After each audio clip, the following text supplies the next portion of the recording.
The rain had been falling since dawn, a soft but persistent drumming against the windows that seemed to echo the heavings in Sarah's chest. She sat at the small wooden kitchen table, hands wrapped around a cup of tea that had long since gone cold, staring into the pale liquid as if it could somehow give her the answers she hadn't been able to find. Her apartment felt unusually quiet, the kind of quiet that made the ticking of the clock on the wall sound almost accusatory. Her eyes, still puffy and red from the night before, betrayed the truth she had been trying to hide from herself, but with a quick trip to the bathroom she splashed cold water over her face, hoping it might erase the evidence. She had almost cancelled the appointment for the plumber that morning, telling herself the leak under the sink wasn't that bad, that she could manage with the bucket for a few more days. But in reality, it was less about the leak and more about the weight she was carrying. Everything just felt too much lately. The knock at the door startled her out of her thoughts. She hesitated for a moment, smoothing her sweater and running a hand through her hair before opening it. Standing there was a tall man in a navy work jacket, his tool bag slung casually over his shoulder, rain glistening in his short brown hair. His voice was deep but warm as he asked, "You called about the leak?" Sarah nodded quickly, avoiding his eyes. "Yeah, it's under the sink." "It's nothing urgent," she said, stepping aside to let him in. As he walked past her, she could feel his gaze linger on her for a moment, not in judgment but in quiet observation, as if he could see something she was trying not to show. The faint smell of rain and metal followed him into the kitchen, where he knelt down and began unpacking his tools with practiced ease. Sarah hovered awkwardly nearby, unsure whether to make small talk or just disappear into another room. Outside, the rain continued to fall in steady sheets, but inside, there was only the sound of clinking metal, the occasional drip of water from the pipe, and the unspoken tension of two strangers who, without realizing it, were about to share something much deeper than a simple plumbing job. Mark worked in steady silence, his hands moving with the certainty of someone who had fixed hundreds of pipes before. Sarah stood a few feet away, leaning against the counter, pretending to scroll through her phone, though she wasn't really writing anything. The sound of metal tools clinking together filled the space, along with the occasional groan of an old pipe giving way under the wrench. For a while, neither of them spoke, and Sarah felt strangely aware of every second passing. Then, without looking up, Mark broke the silence. "If it's not too personal, are you okay?" The question caught her off guard, her fingers stilling on the phone screen. She let out a short breath and gave a small, practiced smile. "I'm fine," she said, forcing her voice to sound casual. But Mark glanced up at her, and his gaze wasn't the quick, polite look of a stranger. It lingered, searching her face as though trying to read something written there. "Then why are your eyes swollen from crying?" The words landed with unexpected weight, and for a second, Sarah felt her throat tighten. She wanted to brush it off, to say it was nothing, but she could feel heat creeping into her cheeks. "It's just allergies," she lied, turning slightly away so he wouldn't see the flicker of emotion that had threatened to surface. Mark didn't argue, but she noticed he slowed his movements, as if giving her space to speak if she wanted to. Sarah hated that the question had unsettled her. It had been days since anyone had asked how she was, and even longer since anyone had actually meant it.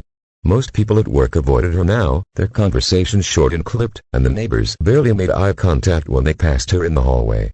She had convinced herself she preferred it that way, that being left alone was easier. But now, this stranger kneeling on our kitchen floor with a wrench in hand had somehow managed to pierce through her carefully built wall with a single observation. She tightened her arms around herself, her eyes flicking toward the window where rain streaked down the glass.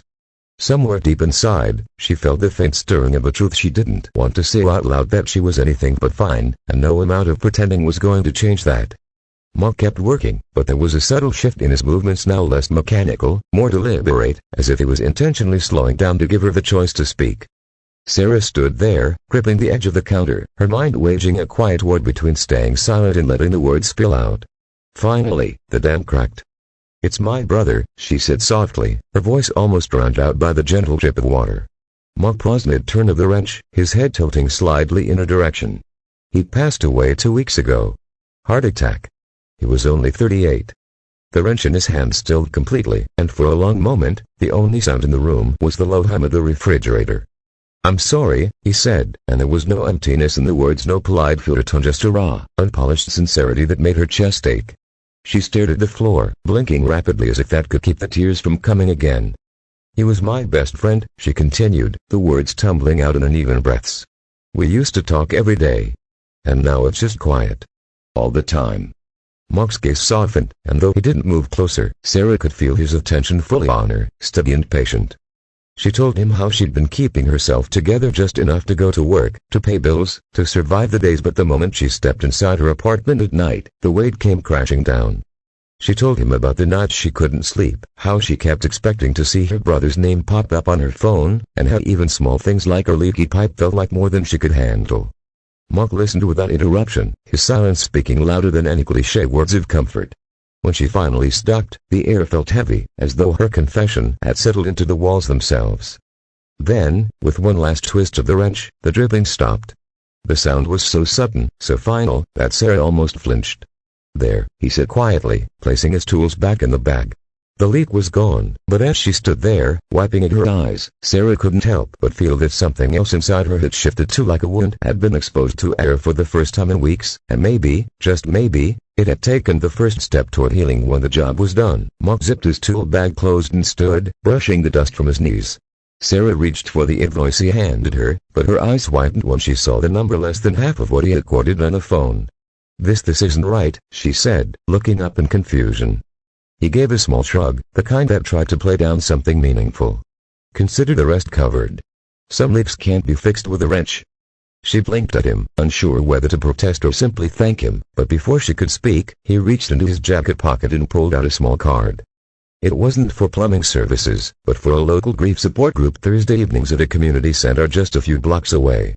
"They helped me a lot after I lost my dad," he said, his voice quiet, almost hesitant, as if unsure whether she'd accept the gesture. Sarah took the card like it was something delicate, her fingers brushing the slightly worn edges. "Thank you," she murmured, and the words felt different from the polite thank yes she usually gave strangers. They carried weight, sincerity, and something else she hadn't felt in weeks, a fragile thread of hope. Mark gave her a small nod, slinging the bag over his shoulder, and headed for the door. She followed, watching as he stepped into the pale, post-rain light. The storm had passed, leaving behind that fresh, clean smell that always came after a downpour. For a moment, she stood in the doorway, the cool air brushing her face, listening to the soft sounds of the neighborhood returning to life, the distant hum of a car engine, the chirping of a bird somewhere unseen. Inside, the kitchen felt different. The steady drip that had been a constant irritation for weeks was gone, replaced by a quiet that didn't feel so heavy anymore.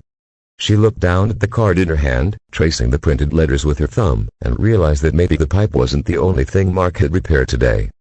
Closing the door, she set the card on the table beside her now empty teacup and felt, for the first time since her brother's passing, that she might be able to take one small step forward. And somehow, that felt like the beginning.